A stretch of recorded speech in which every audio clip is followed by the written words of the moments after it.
बच्चों सुप्रभात। आज हम शुरू करेंगे गद्य खंड के छोटे प्रश्न, जिसमें पहला प्रश्न है भक्तिन के आकार प्रकार की विशेषता है। छोटे कद, दुबला शरीर, पतले ओठ, उपयुक्त तीनों। तो इसका आएगा उपयुक्त तीनों। भक्तिन किससे डरती है? कारागार से, लेखिका से, शत्रु से, बिल्ली से। तो इसका आएगा कारागार से डरती है। सेवक धर्म में भक्तिन किससे स्पर्धा करती है? हनुमान से, लक्ष्मण से, भरत से, सुग्रीव से। तो इसका आएगा हनुमान से।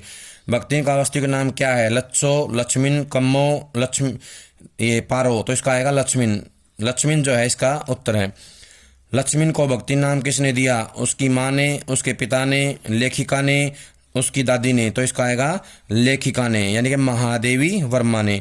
लक्ष्मीन का विवाह किस गांव में हुआ? जूसी में, कोहाड़ में, बसिया में, हंडिया में। तो इसका आएगा हंडिया में।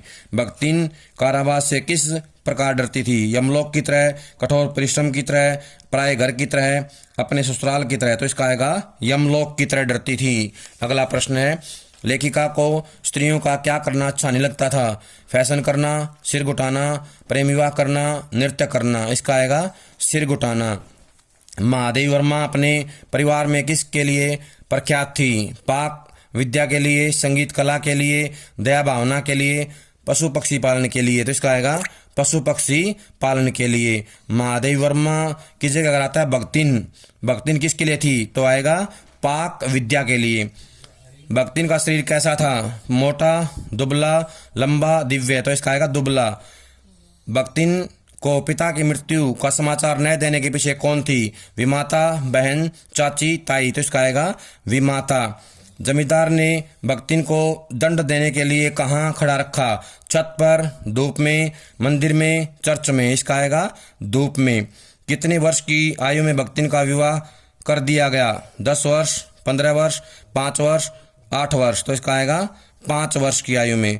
भक्तिन ने किसके ऊपर अपने गहने फेंक कर अपने पिता के चीर बिच्छों की मर्म व्यथा व्यक्त की? अपनी सास पर, अपनी सौतेली माँ पर, अपनी जेठानी पर, अपने पति पर। तो इसका आएगा अपने पति पर। अपने पति पर जो है गहने फेंक कर व्यक्त की।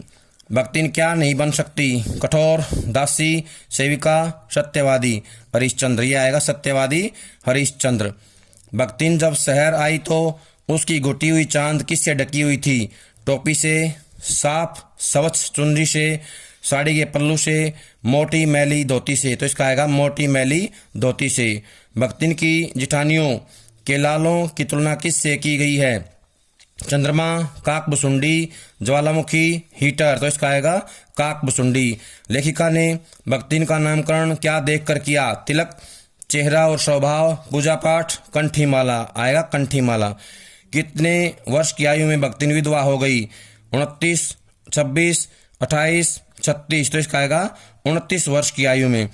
तीर्थ गए मुंडाए सिद्ध, यह पंक्ति किसने उच्चरित की थी? लेखिका, अजिया सास, भक्तिन, पीतिया ससुर। तो इसका आएगा भक्तिन ने। भक्तिन ने जो है ये पंक्ति कही है।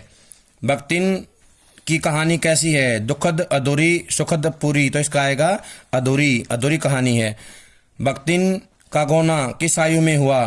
5 वर्ष, 7 वर्ष, 9 वर्ष, 10 वर्ष। तो इसका आएगा 9 वर्ष में।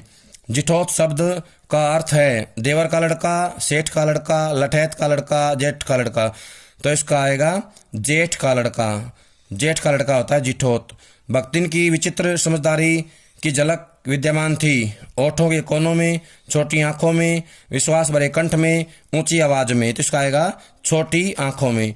लेखिका क्या पढ़ते पढ़ते शहर और देवात के जीवन में अंतर पर विचार किया करती थी? पतंजलि सूत्र, सालो सूत्र, ज्ञान सूत्र, न्याय सूत्र। इसका आएगा न्याय सूत्र। महादेवी वर्मा के तकिए पर कौन सिकुड़ कर सो जाया करती थी? सोना, गोदोली, वसंत, गिल्लू। तो इसका आएगा गोदोली। गोदोली सोती थी। अगला प्रश्न है भक्तिन कहाँ की रहने वाली थी? हाटनी, झांसी, जूसी, झंझुसी। तो इसका आएगा जोशी। जोशी की रहने वाली थी। शास्त्र का प्रश्न भक्तिन किसकी सुविधा के अनुसार सुलझाने में सक्षम थी या सुलझा लेती थी? पुराणों की, दूसरों की, अपनी, मालकिन की। तो इसका आएगा अपनी सुविधा के अनुसार। भक्तिन के ओठ कैसे थे? पतले, मोटे, कटे फटे, अवर्णनीय। तो इसका आएगा पतले ओठ थे। लेखिका के पुकारने पर भक्तिन क्या कहकर उत्तर देती थी? जी मालकिन, हाँ जी, आए, आती हूँ। तो इसका आएगा आए। किसके भूत ने वीरता के स्थान पर पलायन वृत्ति जगा दी थी? गाय के भूत ने, खेल के भूत ने, कुत्ते के भूत ने, युद्ध के भूत ने। तो इसका आएगा युद्ध के भूत ने। भक्तिन की सास ने कितने पुत्र उत्पन्न किए थे? 4, 3, 2, 5। तो इसका आएगा 3 पुत्र थे। प्यारे बच्चों, अगली वीडियो जो है पार्ट 2 जल्द ही आएगी। उससे पहले इन प्रश्नों को याद कर लें। सभी का बहुत बहुत धन्यवाद।